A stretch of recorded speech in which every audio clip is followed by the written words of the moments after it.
Oi pessoal, tudo bom com vocês?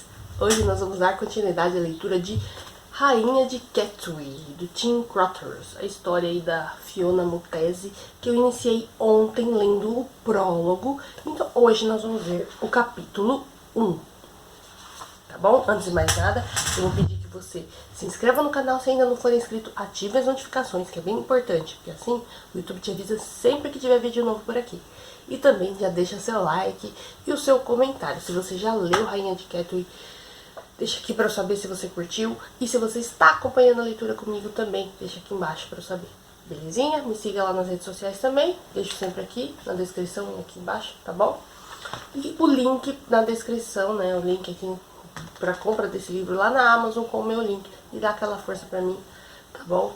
Então, tá aqui na descrição também, tá? Então, bora lá começar a leitura. Capítulo 1, Terra dos Sapos. Vamos lá. Ela não teve escolha.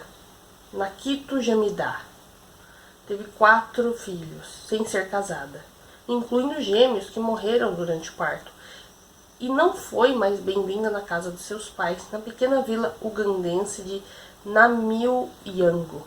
Jamida trabalhava como cozinheira na escola primária Lugala, a mesma escola que abandonara uma década antes, aos 8 anos de idade, mas nem assim conseguia sustentar os 2 filhos que sobreviveram, que moravam com os avós.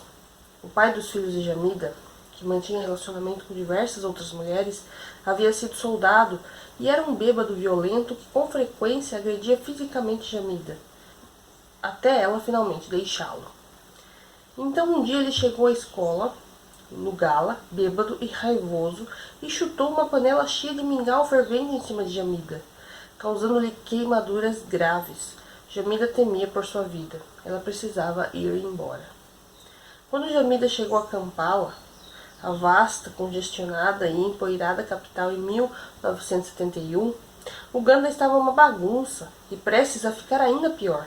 A pequena nação do leste da África, delimitada pelo Quênia a leste, Sudão ao norte, República Democrática do Congo a oeste e Tanzânia, Ruanda e Lago Vitória ao sul, tornara-se independente da Grã-Bretanha. Havia 9 anos. A ex-colônia estava sofrendo das mesmas dores que quase todas as suas novatas irmãs africanas. O mapa colonial da África havia sido desenhado ao acaso, como se por crianças com lápis de cera.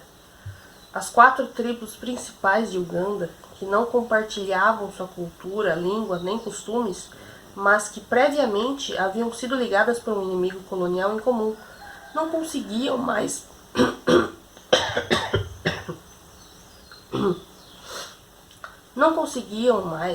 viver em harmonia dentro das fronteiras artificiais. Uganda definhou em um constante estado de guerra civil. A história da política pós-colonial de Uganda é a de um tenente que trai o seu general. E no mesmo ano em que Jamida chegou a Kampala, Idi Amin, comandante do exército de Uganda, depôs o presidente de Uganda, Milton Obote, num golpe de estado. Amin se tornaria o mais maléfico ditador da história da África. Desistente da escola primária e ex-campeão nacional do boxe, Amin se juntara ao exército colonial King's African Rifles em 1946, como ajudante de cozinha antes de se alistar na infantaria e subir de posição, provando seu desejo de triunfar a qualquer custo durante brutais campanhas militares no Quênia e na Somália, imediatamente depois do golpe de estado. Amin prometeu eleições livres, nunca aconteceram. Uma semana após o golpe, Amin se declarou presidente da sua nação e acabou se auto-intitulando Sua Excelência Presidente Vitalício, Marechal de Campo, Al-Hajj Dr. Idi Amin Dada, Victoria Cross, Distinguished Service Order, Military Cross, conquistador do Império Britânico na África em geral e em Uganda em particular. Amin também se referia a si mesmo notoriamente como senhor de todas as bestas da terra e dos peixes do mar. Amin era conhecido por mandar ugandenses brancos carregá-lo num trono e se ajoelharem diante dele enquanto fotógrafos de jornais capturavam a cena para que o mundo visse. Ele elogiava como Hitler tratou os judeus, Ameaçou guerrear com Israel, insultou outros líderes mundiais e torcia o nariz para os antigos supervisores coloniais de Uganda, ao oferecer se tornar rei da Escócia e liderar os escoceses na sua independência legítima da terra. Ele se aliou ao ditador libanês Muammar Gaddafi e tinha apoio da União Soviética. Amin reinou através do terror, e o seu regime foi responsável por matar os seus inimigos políticos e étnicos, tanto os reais quanto os imaginados, num massacre horripilante que tirou a vida de cerca de 500 mil ugandenses. Circulavam até rumores de Amin por ser um canibal que consumia os órgãos de suas vítimas. O reinado de 8 anos de Amin devastaria a economia de Uganda. Em 1972, Amin exilou dezenas de milhares de mercadores indianos imigrantes de quem a infraestrutura financeira do país dependia, e entregou suas lojas para os seus soldados, que vendiam 17 camisas por 17 shillings ugandenses, porque não tinha conhecimento sobre a atividade. Tendo banido a classe de empresários, a economia do país degringolou, deixando metade da população definhando abaixo da linha da pobreza internacional. Amin nacionalizou a terra do país, expulsando os aldeões ugandenses de suas fazendas ancestrais e motivando outras tribos a se rebelarem contra ele e a sua tribo Kawaka. Pessoas inundavam Kampala em busca de qualquer tipo de segurança. Ao chegarem, muitos eram expulsos para uma favela chamada Katwe, onde ninguém mais queria estar. Jamida e seus 2 filhos, Hakim Siwaya e Moses Sebuufu, em Uganda os sobrenomes são imaginários do clã do pai. São originários do clã do pai. Alugaram um quartinho em Katwe, perto de um posto de gasolina onde Jamida vendia álcool em uma barraca perto das bombas de gasolina. E quando ela começou a dever o aluguel e a temer um despejo, um dos seus clientes lhe contou sobre um velho, na base da colina, no pântano, que estava pensando em vender lotes de terras baratos. Por mais que minha mãe quisesse ir conhecer esse homem, disse Hakim, ela tinha medo da região porque era cheia de mato e ninguém arriscava ir até lá. Entretanto, Jamida finalmente marcou de conhecer o homem. Kazim, em Nasser Road, onde ele trabalhava emendando jornais em pedaços que eram compactados em serrapilhas para fazer colchões. Kazim era da Tanzânia e contou a Jamida que trabalhava como servente para Kabaka, o rei da região de Buganda, e sua tribo Baganda, cujas terras ancestrais incluem Kampala e grande parte da área ao redor do sul da Uganda, e de onde a nação leva o nome. Kazim explicou a Jamida que estava trabalhando no palácio de Kabaka, no alto da colina, nos anos 1960, quando um dos chefes de Kabaka lhe ofereceu aquela terra, achando que ela não tinha valor, pois todos os membros do Baganda eram orgulhosos demais para querer dormir num pântano. Jamida concordou em se encontrar com Kazim mais uma vez, dessa vez na terra dele, onde ambos visitaram um pequeno pedaço de terra. E em 1971, Jamida tornou-se a primeira pessoa a comprar um pedaço nas planícies de Katwe. Ela comprou seu lote por 1,2 centavo, mas só conseguiu dar uma entrada de 0,8 centavo. Jamida teria que trabalhar durante meses para pagar o restante. Katwe era uma área com cerca de 4 km², cheia de mato, capim-elefante, mangueiras, inhames e incontáveis sapos. Toda noite que os sapos berravam um ruído cacofônico tão alto que era difícil para Hakim e Moses dormirem. Jamida começou a se referir à área reivindicada por Kazim como Nekere, que significa terra dos sapos, e finalmente seria conhecida como uma das 19 zonas que formam a enorme favela conhecida como Katwe. Kazim era um velho excêntrico que usava uma vestimenta feita de meias costuradas, enfiava moedas nas orelhas e nunca usava sapatos. Sua casinha ficava dentro de um matagal de árvores e era cercada de colmeias e serpentes. Hakim suspeitava que Kazim, que alegava ter mais de 80 anos de idade, era um feiticeiro. A terra de Jamida ficava a pouca distância da casa de Hakim e Kazim. Então, Kazim frequentemente pedia para que o jovem Hakim buscasse água fresca ou ajudasse a preparar uma cabeça de vaca recém-esquartejada para comer, enquanto contava histórias sobre o seu Kabaka mobilizara suas forças para lutar contra outras tribos. E toda noite Kazim fazia uma fogueira em seu pequeno barraco e cantava numa língua misteriosa que Hakim não entendia. Um dia a mãe de Hakim foi subitamente forçada a deixar a sua barraca no posto de gasolina porque o estabelecimento fora comprado por um imigrante indiano que se recusava a deixar uma mulher negra trabalhar lá. Então Jamida se escondia debaixo de árvores próximas para vender seu álcool. Quando Idi Amin baniu os indianos da Uganda, o posto de gasolina foi devolvido a um ugandense negro e Jamida voltou a trabalhar nele. Seu negócio cresceu e ela conseguiu melhorar o seu barraco e o seu pequeno lote para que tivesse 3 cômodos. Ela substituiu o telhado de folhas de papiro por folhas de alumínio para conter melhor as frequentes tempestades. Ela até conseguiu mandar Hakim para a escola secundária de St. Peter, acima da colina em Nzâmbia, onde ele jogava futebol tão bem que ficou conhecido como Pelé de St. Peters. Então, em 1980, uma das guerras civis de Uganda chegou a Kitwe. Como Kitwe é vista pela maioria dos ugandenses como uma espécie de ponto cego, a favela tornou-se o território perfeito de matanças. Tropas ugandenses matavam aleatoriamente qualquer um que vagamente suspeitassem de ser um rebelde. Um dia, os soldados atiraram na avó de Hakim, Marin Nakiwala, que ficou do lado de fora do barraco da família, sangrando até morrer. Hakim, incapaz de ajudá-la, ele ficou dentro do barraco com uma das mãos sobre a boca de seu sobrinho de 2 anos, Simon, sabendo que se um dos dois fizesse algum barulho, eles seriam assassinados por serem testemunhas. Hakim e sua família acabaram fugindo para outra parte de Kitwe durante 1 ano, onde regularmente viam pessoas sendo queimadas vivas. Soldados queimaram um dos melhores amigos de Hakim, tão agressivamente que tudo que restou dele foi a sua perna. E, no entanto, a ameaça mais constante em Kitwe sempre fora a água. Durante toda a vida na favela, Hakim olhou para o céu com apreensão. Como Kitwe é um pantanal natural e o lençol freático é alto, quase toda a chuva inunda a região.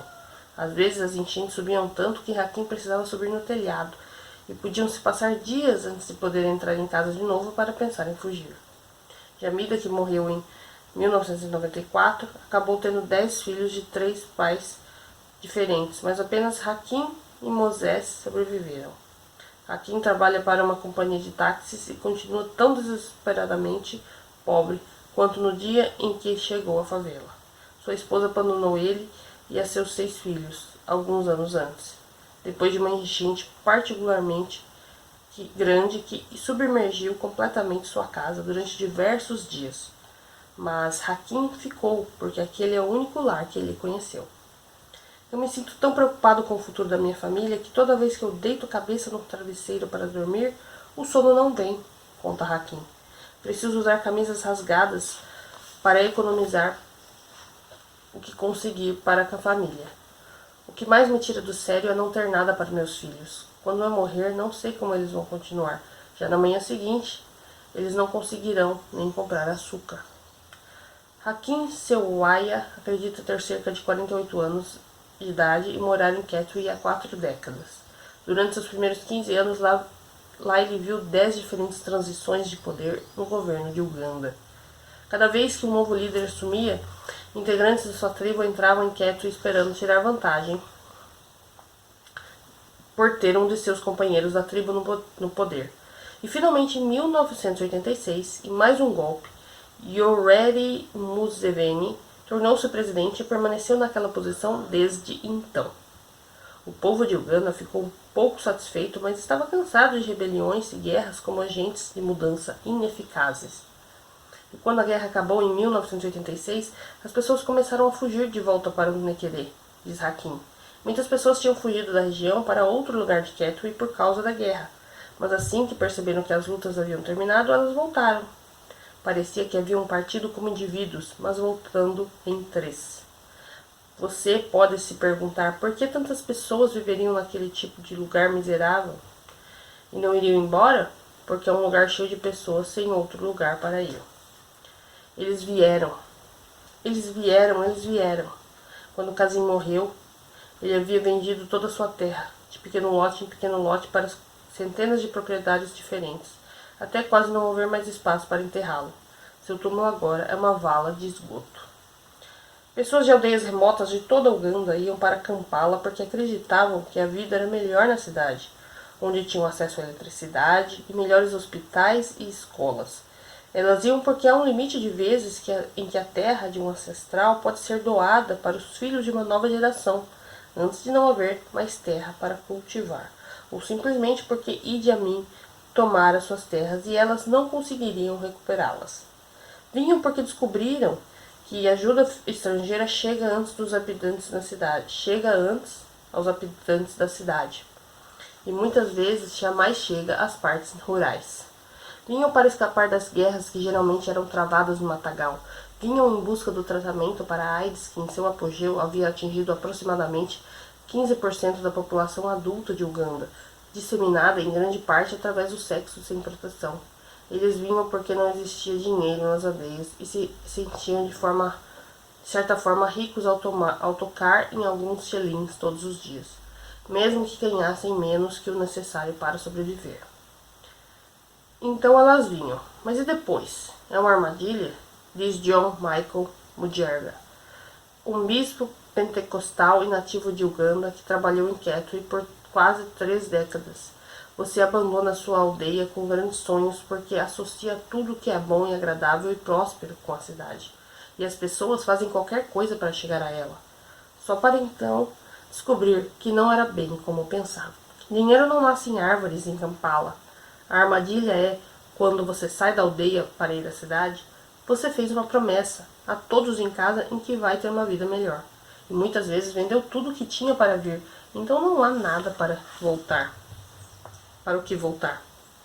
E depois, imagine que você não tem ideia, imagine que você não tem nenhuma habilidade a ser tão agricultura de subsistência.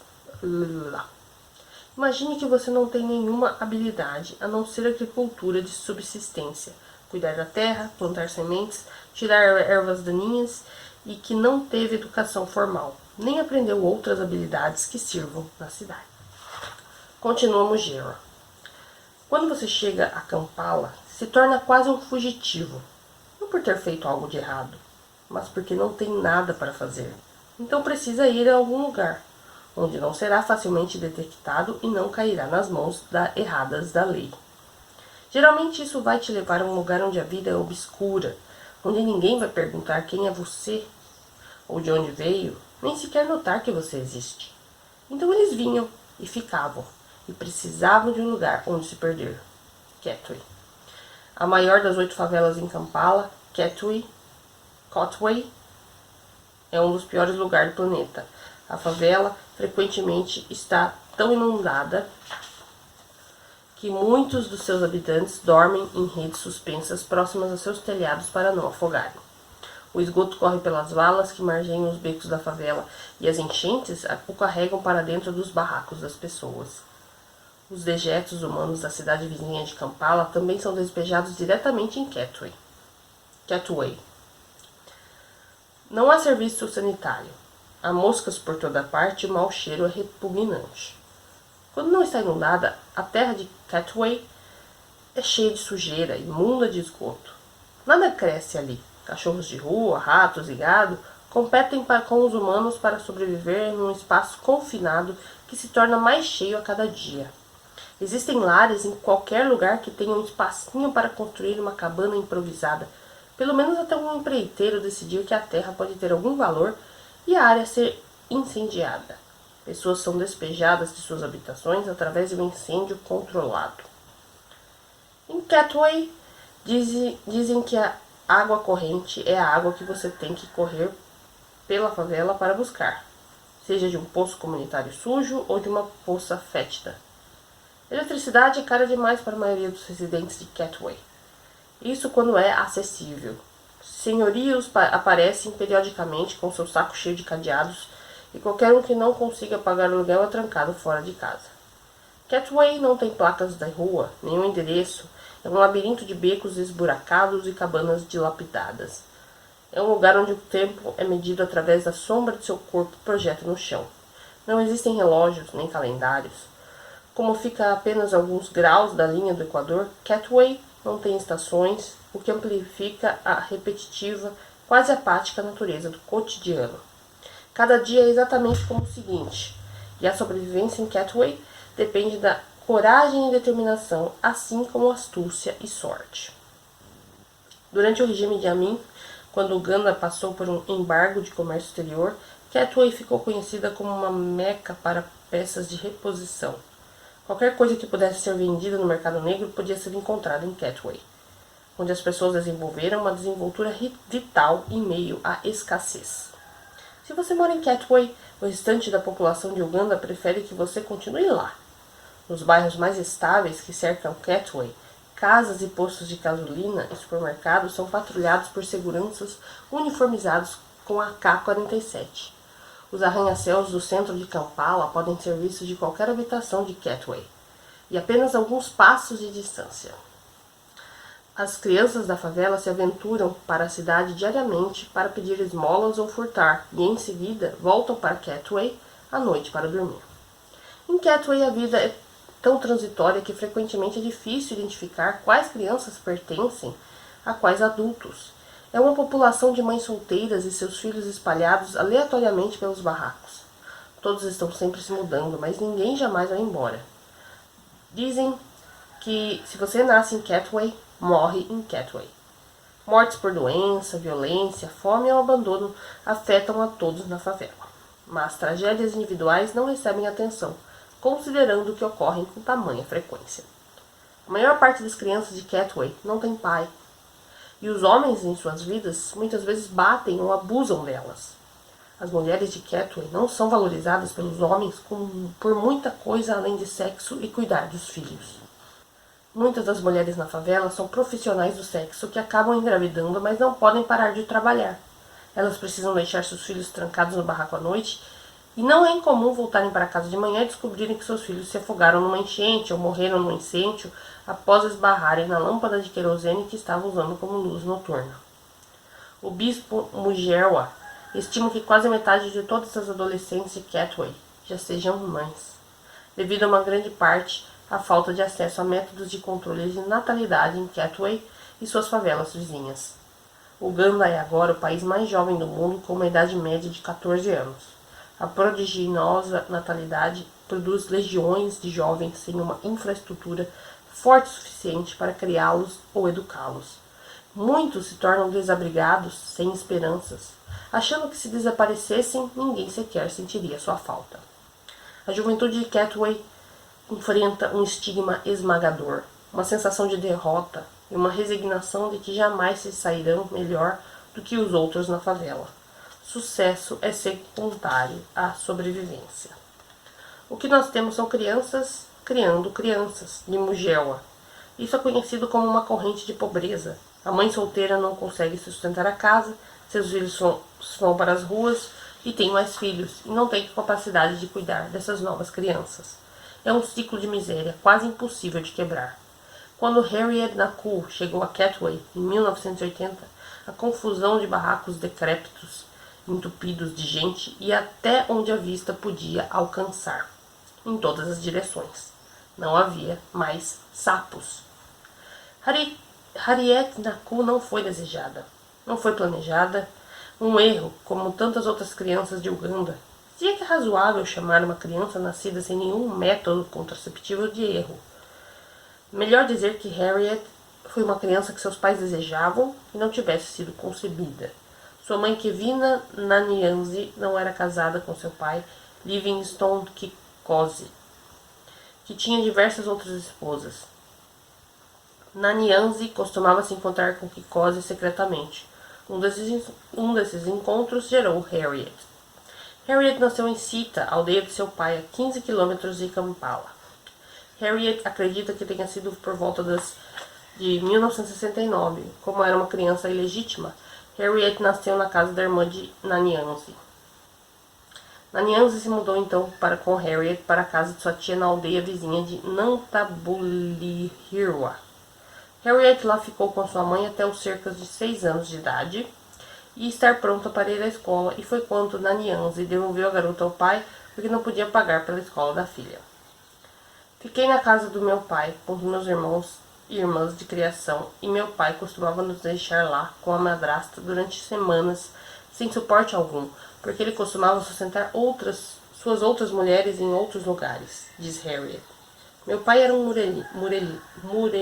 meu Deus. Meu pai era um mulherengo e tinha um péssimo caráter. Só conseguia gostar dele mesmo. Como eu não era realmente parte da família, não foi muito fácil, então meu pai resolveu me levar para minha avó. Harriet ficou com a sua avó Miriam até ficar doente. Harriet ficou cheia de feridas e bolhas por todo o corpo que Miriam não podia pagar para tratar. Então Harriet foi mandada de volta para sua mãe. Nanyangzi havia se mudado para Kitwe, onde trabalhava cozinhando mandioca, que é rica em nutrientes e uma das comidas típicas de Uganda, para vender em uma barraca de rua à noite. Quando a saúde de Harriet melhorou, com os remédios de uma clínica local gratuita, ela começou a ajudar sua mãe a cozinhar milho e servir para os clientes. Harriet começou a estudar, mas 2 vezes foi forçada a parar porque sua mãe não conseguia pagar. Harriet terminou apenas seu 2º ano na escola primária antes de Nanyangzi a mandar de volta para seu pai em Sita, na esperança de que ele continuasse a pagar pela educação de Harriet, que Goze não o fez. E Harriet definhou a aldeia por diversos anos. E desde a minha infância eu costumava não gostar de mim mesma, confessa Harriet. Eu não era daquele tipo de pessoa que simplesmente se divertia. Eu não me lembro de algum dia ter sido feliz. Quando Harriet tinha cerca de 12 anos de idade, sua mãe a levou de volta a Kitwe.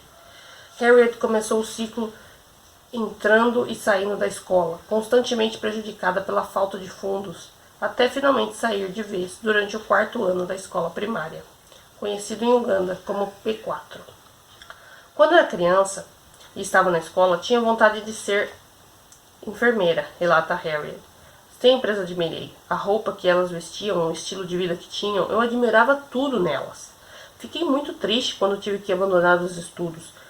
Eu não tinha nenhuma esperança de estudar depois de crescer, porque saí da escola numa série mais baixa. Sentia embaraçoso estudar com os mais velhos, com os mais novos. Harriet saiu da escola antes de aprender a ler ou sequer escrever seu próprio nome. Ela voltou para a barraca de comida de sua mãe. Um dos seus clientes frequentes de Harriet era um homem mais velho, Godfrey Buyinza, que não morava muito longe de sua barraquinha em Kitwe. Buyinza parava lá diariamente para comer e conversar com Harriet, geralmente dando uma pequena gorjeta para ela. A gorjeta era um aliciamento, uma forma de sedução nas favelas. Harriet começou a visitar Buyinza no seu local de trabalho e às vezes passava noites com ele na esperança de continuar ganhando seus favores. Em Kitwe, a linha entre cortejo e prostituição frequentemente é tênue. Naquela época, Buyinza tinha 37 anos de idade e Harriet tinha 15. Buyinza tinha uma esposa de quem havia se separado e 3 filhos numa aldeia vizinha, e dinheiro suficiente para expandir a sua família. Em Uganda, homens como Buyinza são conhecidos como papaizinhos. Aquele homem sabia ser um bom amigo e comecei a passar mais tempo com ele, conta Harriet. Então o prendi.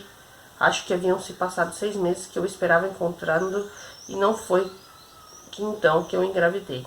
Harriet acredita que tinha 16 anos quando deu à luz ao seu primeiro filho. Sua filha, por volta da meia-noite, então Harriet a chamou de Night. Era a época da Guerra Civil de Uganda e Buyinza voltou para sua aldeia nativa, Buyubu, por Kitwe estar tão estável e seus homens estarem sendo regularmente abduzidos e forçados a se juntarem à luta. Harriet e Knight ficaram com Nanizin durante meses, até Nanizin flagrar Buyinza de volta em Kitwe. Minha mãe costumava me perguntar onde foi parar o pai de seu filho, diz Harriet.